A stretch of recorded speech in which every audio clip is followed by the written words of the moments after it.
What is a VBC?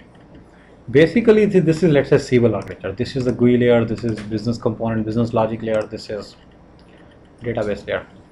So VBC, virtual business component. Okay. If there is some other, application, maybe Siebel, maybe something else, but it's a separate application with its own database and everything. So what happens is, this is one of the integration frameworks. See, the data that shows in Siebel GUI in this one, in here, is taken from this database, not from the Siebel database. This happens there. There are many, actually. Let's say users say, you know what, we want to be able to see all the products, and we don't want to maintain these products in Siebel at all. Let's say we don't want to maintain the products here. So the pick applet that shows the products in the GUI, it will be mapped to this. Let's say this is the product master of the company. Let's say they have millions of products, like Amazon.com, which does have millions of products. So let's say Siebel is used for selling something. Then the pick applet that will show in this layer will be mapped to this database. It is possible. I'm not saying we should always do that, but I'm saying this is possible. This is done using a functional, a kind of a Siebel construct called as virtual business component, VBC, virtual business component.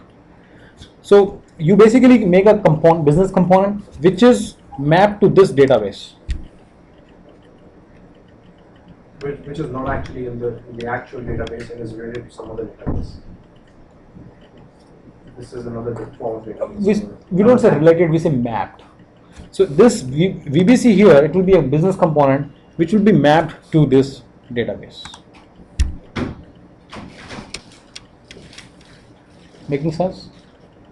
This, if this thing is, this, obviously there are base components which are mapped to the base tables of Siebel. So that's fine. Virtual business components are mapped to another external database. So this VBC functionality, you should at least know that it is possible, and user is saying, can we just pick the data from the other system and show it in the GUI? Yes, it's possible. Just create a business VBC. Similarly, like in one of my candidates project, so in his project there is a thing like plan, the details of what customer has bought. It should be shown here in an applet. They don't want to store. The one option is they bring the data from here to here, and then sync it every day. Every day they bring new data from here, and every day whatever new data comes here, they populate it here, right? Instead of doing that, what they're doing is they're simply using VBC, right? So typically VBC is all the fields will be read only, because why would you want to change the database of other system? Typically that's not a good idea. So when you're doing the design, you should make sure that the applet, but just for you'll make the applet, make read-only fields on it. Let's say you want to see 5 fields from there. Just make those 5 read-only fields in the applet, and then in the gap analysis, write that it's going to be mapped to VBC. So gap is little high. It's like, we call it number 1 gap. We call it like a very high gap. So we'll say, okay, it will be mapped onto the external database using VBC. Once you say that, your job is done. The question is, can one virtual business component be mapped to one table inside Siebel database and one table outside? Actually, I'm not sure. It's a good question though. Can you just do just some googling and find it out? Other thing is, this is one of the important integration technologies of Siebel, because you are integrating this system with this system. It's a very common requirement in all the systems that this applet or this page should show the data from some other system. And other thing is, there is another concept like in 7.7, 7.8 onwards, EBC, external business component.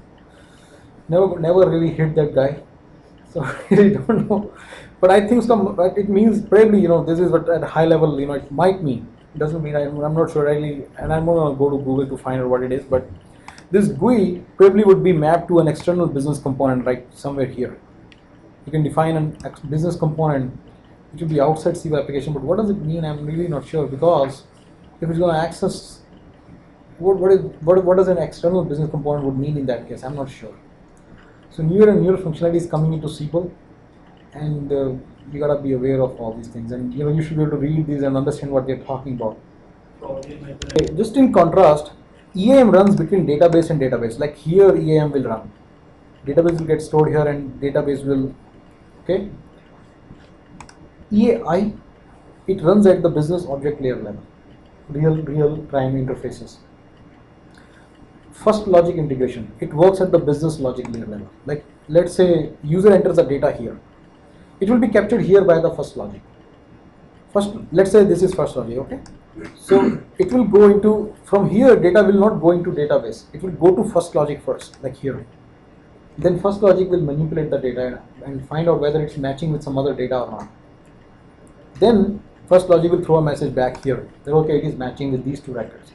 Then that message will be shown to the users here.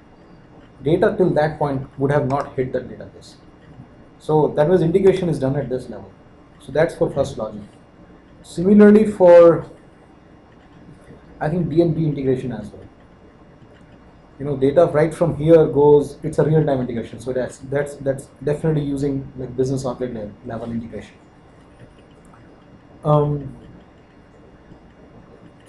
But EAM works on this level.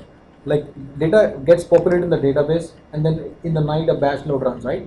So this whole thing really tells you the data was already stored in the Siebel database, right? So it picks the data. EAM, basically the batch load picks the data from here. Batch load will be here typically, somewhere here. It will pick the data from here and put it here. Okay?